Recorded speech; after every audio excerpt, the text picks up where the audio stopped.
What's going on, YouTube? It's Donnie all day. It's at 3:50. I'm going to show you guys something today that I'm making that's going to be incredible, or at least it should be. I have no doubts it will, though. So you're going to need 2 cans or 2 things of this buttermilk biscuit, flaky layer biscuits. You know what I mean? You know what I mean? You open them up and they look like this. I already got some open. Now I just got to open up this one. I can do that off camera. You're going to need some bacon. If you don't really need bacon, if you don't eat meat, you don't need pepperoni and bacon. This one I'm going to do with pepperoni and bacon. I got the pre-cooked bacon, and what I'm going to do is I'm going to take this and I'm going to shove it, and it's as much as you want. I'm going to put it right into an air fryer, and I'm going to let the bacon crisp up a little bit, and I will show you why. This is all going to come together pretty good. Right now you're wondering, what the hell is he doing? So I got pepperoni for pizzas, and I have a couple bags, because I don't know how much I'm going to need, of pizza blend cheese. I have myself some roasted garlic sauce. I got some chives, and now spices are whatever you want to do. Oh, you have to melt a stick of butter, which I have in this pan. The oven is preheated at 350, and the one thing you're going to need is a bunt pan. I got this cool soft one. That should work out really good. So with all these ingredients, and I'll show you, I'm going to use some red cayenne. You can use this stuff on everything. I got the chives. I'm going to use some garlic and herb. I'm going to throw some everyday stuff in there. And I'm going to add some mushroom and onion seasoning. So let me open up this other thing. Hold on. All right, so I have all my little biscuits out. What you're going to need is a big mixing bowl, right? If you don't have a Ouija board bowl, go get one. So what I want to do is I'm going to take all my little biscuits, and I'm going to use my Essie Avispa, and I want to cut them into quarters. Right, so not cut them into 25-cent pieces, but, you know, I'm going to go half and then half, and you will see what that looks like. I should probably use a regular knife and actually do it on something or instead of holding it, but I just want to show you, for people who don't know what a quarter looks like, you cut it in half, and then you take that, and you cut that in half, and there you go, you have a quarter. So you're going to cut these into quarters, and you're going to put them all into the mixing bowl. So what I'm going to do is I'm going to go ahead and I'm going to cut all these into quarters, and I'll show you where we're at. All right, so I have all my quarters in the bowl. My bacon is done. Now I just need to let it cool off so I can crumble it. I'm going to take a stack of pepperoni, and I'm just going to cut it in half. And I'll show you. Just like this. Boop. And so now I have all these pepperoni pieces, and I'm just going to put them right in the bowl and try to flake them all apart with the dough. I'm going to put a little bit more in there. Remember, like, putting things in like pepperoni and spices, it's all to your personal choices. Like, if you don't like pepperoni, if you want a cheese pizza, this is pretty simple. You don't need pepperoni. If you want to add hamburger or do anything else, that's all on you. But it's just about getting the ingredients into the bowl. So let me finish this up. All right, so now I have all my bacon right here. All I'm going to do is take my knife and cut it into a bunch of little pieces. And remember, if you don't like crispy bacon, then since it's fully cooked in those packages, you don't have to do anything with it. So if you're weird and you don't like crispy bacon, then just go ahead and use that soft, soggy, weird bacon. But if you like crispy bacon, just take yourself a knife, and I'll show you what it looks like. And all you're going to do is cut it into smaller, yummy, delicious pieces. And I'm just going to dump that right in there. So now I have my bacon and my pepperoni and my biscuits. So what I want to do is take my melted butter and pour that right onto all this. Now I used a whole stick of butter because I really want these done right. Now the best thing to do is melt your butter and then leave it. You know what I mean? Because it'd be really hot if you were trying to do that. So now what I'm going to do is I'm just going to push some of the butter and some of the meat into these dough pieces before I put in my spices and all that, just so I can get the the butter around all these biscuits, and then I want the spices to be able to stick properly. So all I'm doing is using my hand, and I'm just kind of doing a twist and pull. All right, so I have everything there. What I'm going to do now is I'm going to spill a little bit of cayenne. I'm not going to add crazy amounts of cayenne. I just like to add a little cayenne in a lot of things I make. It's just a superfood. The stuff is amazing. I'm going to add some mushroom and onion seasoning. And remember, all this is just to flavor, to your own choice. And you don't need any of these. You could use none, or you can use completely different ones. So a little garlic and herb. And going to use some of this every day after I wipe my hand off because I am covered in butter. All right. So get the cap off of there, and I'm going to twist some of that. You want the dough to have a really nice flavor on it. So with that, I'm just going to add a little bit of chive. Dump some of that in there, and now I'm going to mix this around before I add in all the cheese, and then I'm going to give it one final mix. And oh man, so I can already just see it all coming together. Just the blend is going to be really, really nice. Pushing all those spices onto there. Make sure you really, really get those involved in your mix, right? Really push them through. You want those there. So now cheese comes down to preference again. How much cheese do you want? If you like a lot of cheese, put a lot of cheese. If you don't like a lot of cheese, don't put a lot of cheese. I got 2 bags of cheese. I'm not going to need 2 bags of cheese.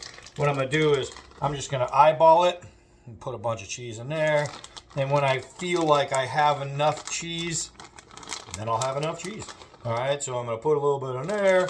And I'm thinking maybe a little bit more. This is the best part about this is it's not baking. It's not a science. It's fun. You know what I mean? You do whatever you want, as much, as little of whatever and how much ever that you want to put in. That's what you're doing. All right, so now I got my cheese in there. Now I'm going to mix all that in there, and I want to make sure that I'm separating these little dough balls so I can get the cheese in between them all, right? So I really, really want to get this mixture all the way through because I want the entire piece all the way around to have pieces of something in it. If you've ever had monkey bread, this is basically monkey bread. You know, it's little blocks of bread that you tear off in clumps. Just a little bit different. Just a little bit different.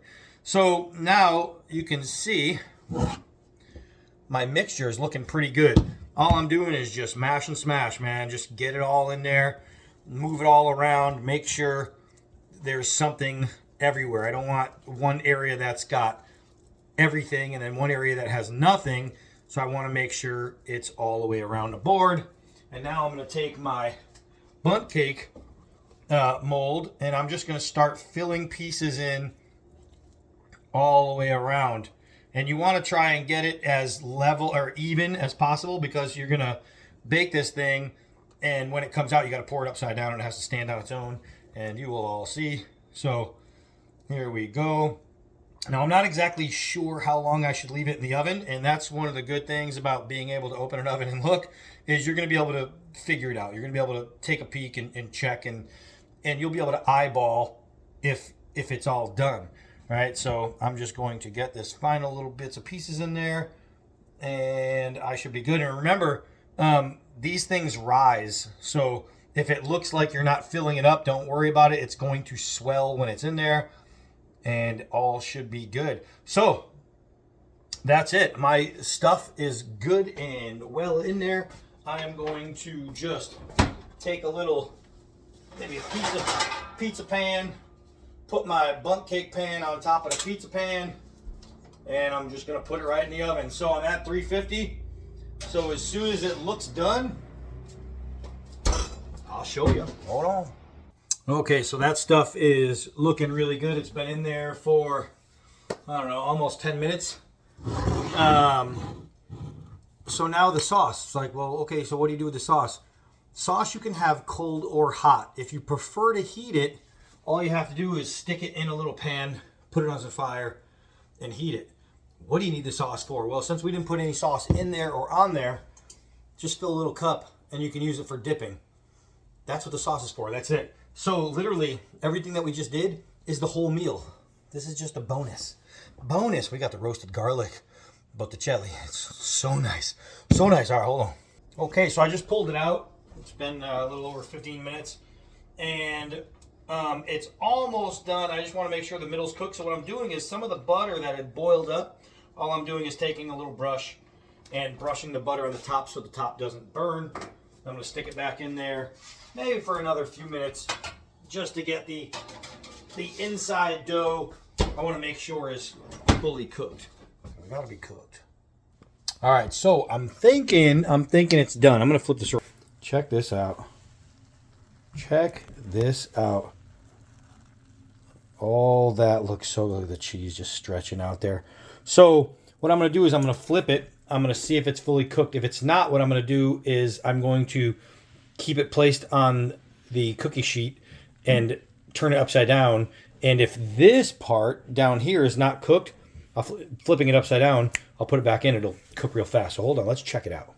Oh my God, that looks amazing. All right, so let's see how it's looking on the inside here. Ooh, that's hot. I don't know. That's looking pretty cooked right there. The good thing is it's hot, so even if it's mostly cooked, the center will cook slightly more, but I think, wow, that's freaking hot. I'm an idiot. Oh yeah, that's cooked. That's cooked, man. So I think it took about 25 minutes, but look at that. Look at that. Now let's set it up. All right, so I just cut off a chunk, put it on a plate, and I have some of that sauce in here.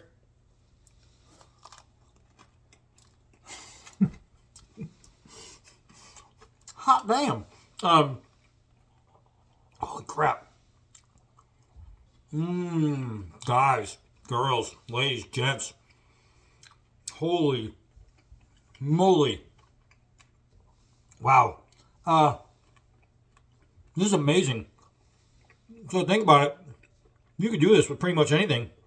You could do a steak, like a Philly steak and cheese. Throw some peppers, onions, some shaved steak, some cheese in there. And you can do the same thing with all kinds of different ingredients. This pizza, the pepperoni and bacon. Holy Moses. It's cooked all the way through.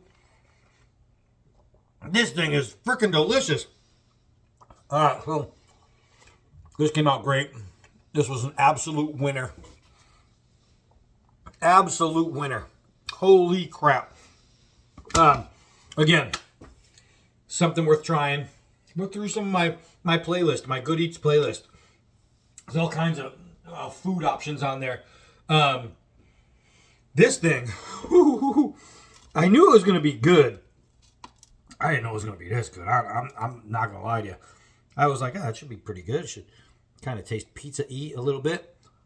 This is fantastic. Definitely the seasoning was dead on. I mean, dead nut. This is so good. All right, so that's it for this one. I'm going to go enjoy me some pizza, monkey bread type stuff. I am Donnie B. All Day. Until next video.